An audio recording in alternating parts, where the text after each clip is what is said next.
Hey friends, I know a few of you really like this book, so I'm going to go ahead and read it for you guys, okay? This is Frida Kahlo and Her Animalitos by Monica Brown, illustrated by John Parra.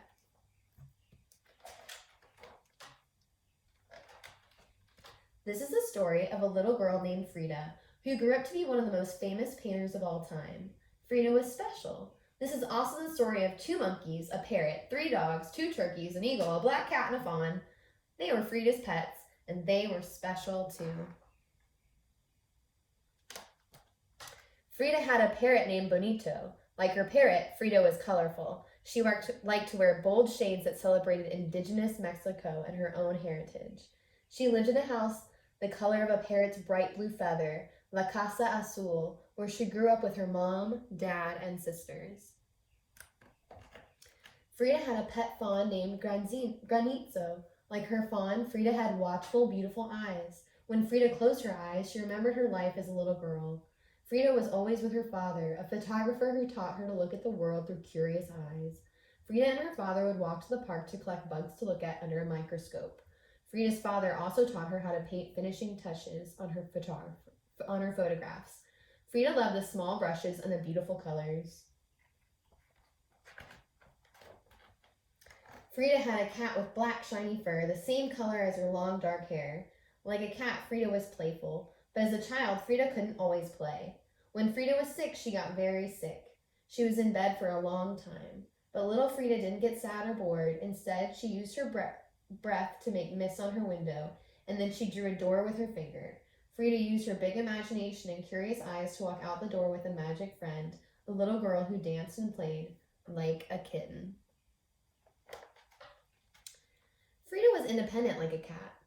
Frida's sickness left one of her legs different from the other, and children made fun of her. But this didn't stop Frida from skating and riding bikes and rowing on the lakes of Chapultepec Park so that her leg could get stronger. Frida was not afraid to do things other little girls usually do. She wore overalls and boxed and wrestled. Frida had 2 spider monkeys, Fulang and Chang and Caimito del Gayabal. Like her monkeys, Frida could be mischievous even when she was a teenager. Frida was 15 when she went to school called the Preparatoria and found a group of friends she loved. And like Frida, her friends were curious to learn all they could. Together they read and studied and argued and sometimes got in trouble. Wearing matching caps, they rode donkeys through the halls of the Preparatoria and set off firecrackers. Frida had an eagle named Gertrudis. Like her eagle, Frida's imagination could fly high. When Frida was 18, she was in a terrible accident, and once again she had to be in bed for many months. This time, Frida didn't create a magic friend, she created art. Frida's mother made her a special easel and hung a mirror over her canopy bed so Frida could paint. Frida used her imagination and curious eyes to do just that. Feet, what do I need you for when I have wings to fly? And if those weren't enough pets, Frida had 2 turkeys and 3 dogs, Senior Zolotol, Senorita Capolina, and Signora Costi. Frida's turkeys were intelligent and sensitive just like herself, and like Frida, her dogs were warm and loving. When she was lonely or sad, she could wrap her arms around them and they would comfort her. Her Zolo dogs were the same breed that ran and hunted with the Aztecs thousands of years ago, and a reflection of Frida's heritage of which she was very proud. Frida's dogs had no hair, but their bodies were warm, and Frida gave them great big hugs whenever she felt lonely or sad.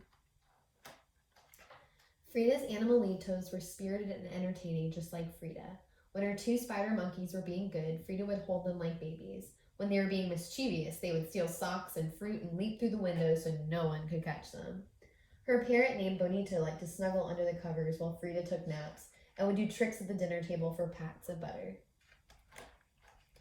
Frida's Animalitos played all day in the courtyard at La Casa Azul, the bright blue house on Londres Street. Her husband, Diego Rivera, even made the animals a pyramid to climb on so her pets could roam freely. When Frida painted, her pets would keep her company, and Frida painted all the time. While the birds sang, the dogs barked, and the turkeys danced in the garden, Frida's animals were her children and her friends and inspiration. Frida painted when she was sick and hurting, and Frida painted when she was happy. She also painted when Diego was gone and when she was sad. But Frida was never really alone at La Casa Azul. the bright blue house on Laundry Street. She had her Animalitos and herself, and she painted both. Frida painted herself with Fu Hong Chang playing with ribbons. She painted herself with Bonito the parrot and Senior Zolotl the dog. She painted her black cat too, peeking over her shoulder. Frida painted herself with all the pets she loved so much, and even butterflies and caterpillars. Her paintings were magic. And today, if you visit La Casa Azul in Cayacan, just outside of Mexico City, you might hear the sound of a bird or see a black cat jump from the pyramid that sits in the courtyard of the bright blue house on Laundry Street, where Frida and her Animalitos lived so many years ago. Thank you for listening.